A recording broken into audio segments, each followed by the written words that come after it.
নমস্কার, নিউজ 18 বাংলায় স্বাগত। খবর দিনভর নিয়ে রয়েছি আমি অনিন্দিতা। শুরুতেই যে খবরের দিকে নজর রাখবো, হাইকোর্টের নতুন বেঞ্চে আরজিকর মামলা। আরজিকরে চিকিৎসককে ধর্ষণ খুন মামলার নতুন বেঞ্চ। বিচারপতি শম্পা সরকার, বিচারপতি তীর্থঙ্কর ঘোষের বেঞ্চে মামলা। এ নিয়ে আরো জানবো, আমাদের সঙ্গে অর্ণব রয়েছেন। প্রতিনিধি অর্ণব, কি খবর? দেখো, গোটা রাজ্যে যখন আরজিকর ঘটনার নতুন করে কিছুকন্দ শুরু হয়েছে, মুখ্যমন্ত্রী ঘোষণা করেছেন 3 IPS কে সাসপেন্ড করা হয়েছে।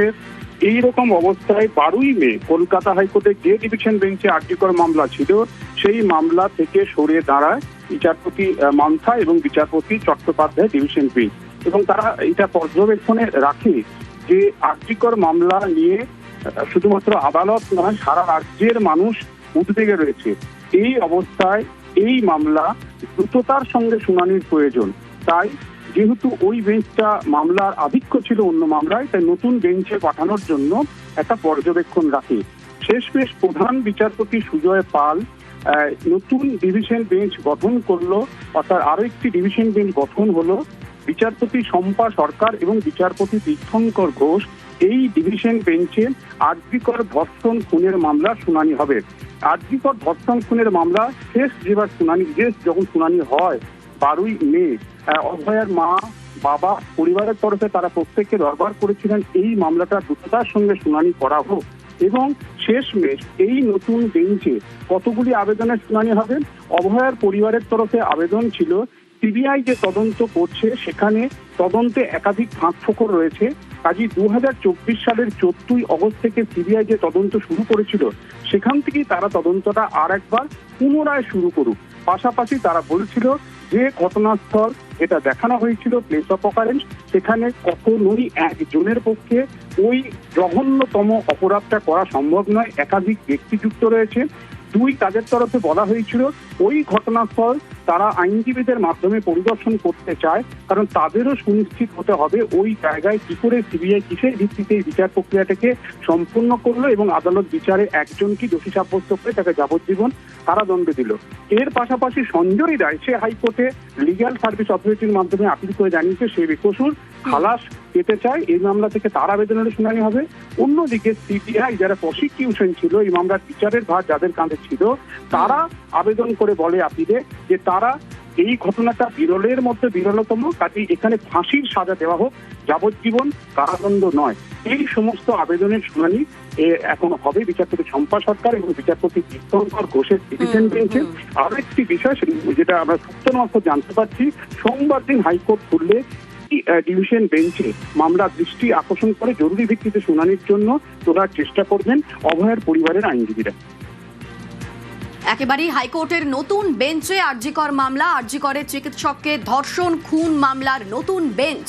বিচারপতি শম্পা সরকার, বিচারপতি তীর্থঙ্কর ঘোষের বেঞ্চে মামলা। দ্রুত শুনানি চেয়ে সোমবারই বেঞ্চে দৃষ্টি আকর্ষণের সম্ভাবনা। আমাদের সঙ্গে অর্ণব রয়েছেন, প্রতিনিধি অর্ণব আরো একবার। তবে তার আগে ডায়মন্ড হারবারের দিকে নজর রাখবো। ডায়মন্ড হারবারে মুখ্যমন্ত্রী শুভেন্দু অধিকারীর আজ কর্মসূচি রয়েছে। প্রথমে প্রশাসনিক বৈঠক করবেন তিনি, এবং তারপর রয়েছে কর্মী সভা। ডায়মন্ড হারবারে আজ নতুন মুখ্যমন্ত্রী শুভেন্দু অধিকারীর কর্মসূচি রয়েছে। প্রথমেই প্রশাসনিক বৈঠক রয়েছে, পুলিশ আধিকারিকদের সঙ্গে বৈঠক করবেন মুখ্যমন্ত্রী শুভেন্দু অধিকারী, এবং তারপর তার কর্মী সভা রয়েছে। কদিন পরেই ফলতায় পুনর্নির্বাচন, এবং তার আগে এই প্রশাসনিক বৈঠক, তারই সঙ্গে সঙ্গে কর্মী সভা। কি বার্তা দিতে পারেন? পুলিশদের কি নতুন কোনো বার্তা দিতে পারেন? কর্মীদের কি বার্তা দিতে পারেন? সেদিকেই নজর রাখছে প্রত্যেকে। দক্ষিণ 24 পরগনায় প্রশাসনিক বৈঠক এবং তারই পাশাপাশি রাজনৈতিক কর্মসূচি। ডায়মন্ড হারবারের পুলিশ জেলা শীর্ষ কর্তাদের সঙ্গে আজ বৈঠক করবেন শুভেন্দু অধিকারী। মুখ্যমন্ত্রী হওয়ার পর দক্ষিণ 24 পরগনায় প্রশাসনিক বৈঠক। আমাদের সঙ্গে অর্পণ রয়েছেন, প্রতিনিধি অর্পণ। দেখো, প্রশাসনিক বৈঠকে যোগ দিতে চলেছেন আর কিছু সময়ের মধ্যেই সরিষাহাট ইতিমধ্যেই ক্রস করেছেন মুখ্যমন্ত্রী শুভেন্দু অধিকারী। তিনি সরিষাহাট ক্রস করে আসছেন ডায়মন্ড হারবারের যে প্রশাসনিক বৈঠক হওয়ার যে নির্দিষ্ট স্থান সাগরিকায় তিনি আসছেন। ইতিমধ্যেই দেখা গিয়েছে পুলিশের যে শীর্ষস্থানীয় যে ব্যক্তিবর্গ তারা এসে উপস্থিত হয়েছিলেন এবং দক্ষিণ 24 পরগনার যে তিন পুলিশ জেলা, সেই পুলিশ জেলার এসপিরা এসছেন এডিজি আইন শৃঙ্খলা, ডিজিপি সহ প্রশাসনিক কর্তারা এবং চিফ সেক্রেটারি তিনি কিছুক্ষণ আগে এসে উপস্থিত হয়েছেন। দক্ষিণ 24 পরগনায় আজ এই প্রশাসনিক বৈঠক যথেষ্ট তাৎপর্যপূর্ণ। অর্পণ, এই দক্ষিণ 24 পরগনার ডায়মন্ড হারবার যেটা তৃণমূলের শক্ত ঘাঁটি বলে পরিচিত এবং অভিষেক বন্দ্যোপাধ্যায়ের গড় বলেই পরিচিত, সেখানেই মুখ্যমন্ত্রী শুভেন্দু অধিকারী প্রথম প্রশাসনিক বৈঠক করবেন, পুলিশদের সঙ্গে কথা বলবেন, বিশেষ কিছু বার্তা দিতে পারেন? একদমই, দেখো, দক্ষিণ 24 পরগনায় বিশেষ করে ডায়মন্ড হারবার পুলিশ জেলায় একাধিক অভিযোগ এসেছে ভোট পরবর্তী হিংসা, বিশেষ করে 2021-এর পরে।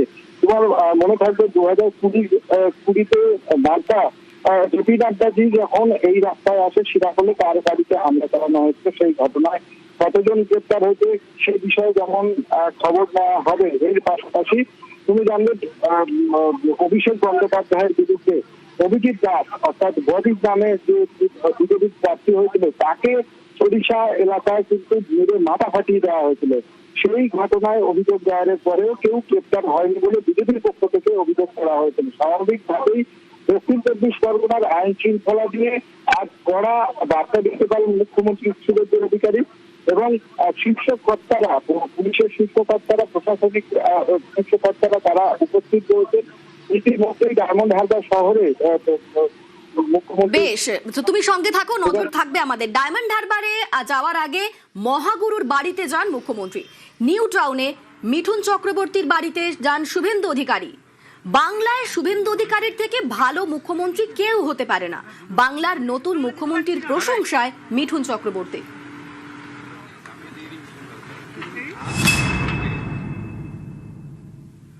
আমি একটাই কথা বলবো, সবাইকে বলছি, এর থেকে ভালো মুখ্যমন্ত্রী পশ্চিমবঙ্গে হতে পারে না।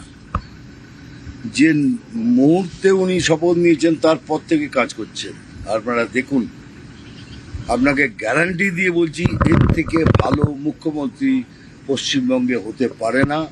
উই আর অল ব্লেসড, আমরা শুভেন্দু অধিকারী সাহেবকে মুখ্যমন্ত্রী হিসাবে পেয়েছি। অ্যান্ড আগের দিনে কি হবে সেটাও দেখুন, এটাও চ্যালেঞ্জ করছি। আগের দিনে একের পর এক এই যোদ্ধা এই লড়াই লড়িয়ে নিয়ে হবে, আর আমি তো রইলাম পেছনে। ক্লাস 8-এর পরে সিনেমা দেখিনি, তবে মিঠুনদা অন্য জায়গায় তার এখনো ইউটিউবে মোবাইল ফোনে যেতে যেতে সুযোগ পেলে মিঠুনদা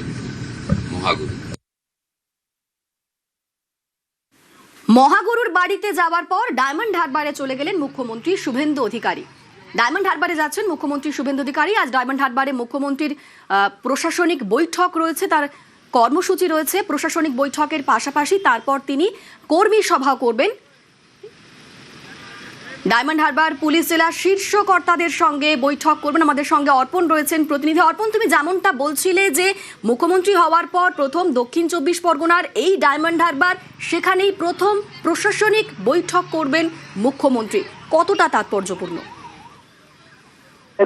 কারণ দক্ষিণ 24 পরগনা এমন একটি জেলা, তৃণমূল কংগ্রেসের প্রথম যখন জয়ের ধ্বজা উড়েছিল এই দক্ষিণ 24 পরগনা থেকে, এবং তারপর থেকে দেখা গিয়েছে শক্ত ঘাঁটি দক্ষিণ 24 পরগনা এবং দ্বিতীয় স্থানে বলা যেতে পারে উত্তর 24 পরগনা। কারণ 31-এ 31, তারপর 31-এর মধ্যে 30টি আসন জয়লাভ করে এই দক্ষিণ 24 পরগনা। এবং তুমি ইতিমধ্যেই প্রশাসনিক তৎপরতা তুমি লক্ষ্য করতে পারছো যে আর কিছু সময়ের মধ্যেই ডায়মন্ড হারবারে এসে পৌঁছাবেন বিজেপির মুখ্যমন্ত্রী শুভেন্দু অধিকারী। বারে বারে দক্ষিণ 24 পরগনার এই মাটি থেকেই, ডায়মন্ড হারবারের মাটি থেকেই সাংসদ অভিষেক বন্দ্যোপাধ্যায় তিনি একাধিকবার চ্যালেঞ্জ করেছেন যে ডায়মন্ড হারবারে জিতে কোনো সময় দেখার বিরোধীরা, এবং এই ডায়মন্ড হারবারে কিন্তু দেখা গিয়েছে বিপুল সংখ্যক ভোটে বিজেপির কর্মী সমর্থকরা ভোট দিয়েছেন এবং বিজেপির লিড কিন্তু 2 নম্বরে রয়েছে। এবং যে 31টি আসন নিয়ে তৃণমূল কংগ্রেসের গর্ব ছিল, সেই 31টি আসনের মধ্যে দেখা গিয়েছে 10টি ছিনিয়ে নিয়েছে এই ভারতীয় জনতা পার্টি। এবং এই দক্ষিণ 24 পরগনার মধ্যে ডায়মন্ড হারবারকে লক্ষ্য করেই অভিষেক বন্দ্যোপাধ্যায় ডায়মন্ড হারবার মডেল বলে পরিচিত, যে উন্নয়নের যে খতিয়ান তিনি তুলে ধরেছিলেন প্রশাসনিকভাবে এবং যারা বিরোধী ছিলেন তৎকালীন ভারতীয় জনতা সঙ্গে পার্টি থাকো অর্পণ, এবার একটু ছবি দেখাই। ডায়মন্ড হারবার যাওয়ার পথে জনসংযোগ মুখ্যমন্ত্রী, রাস্তার দুপাশে সাধারণ মানুষের ভিড়, গাড়ি থামিয়ে শুভেচ্ছা গ্রহণ শুভেন্দু অধিকারীর। যে ছবি দেখছেন, ডায়মন্ড হারবার যাওয়ার পথে জনসংযোগ মুখ্যমন্ত্রীকে সাধারণ মানুষের শুভেচ্ছা, গাড়ি থামিয়ে শুভেচ্ছা গ্রহণ করেন শুভেন্দু অধিকারী। রাস্তার দুপাশে সাধারণ মানুষের ভিড়।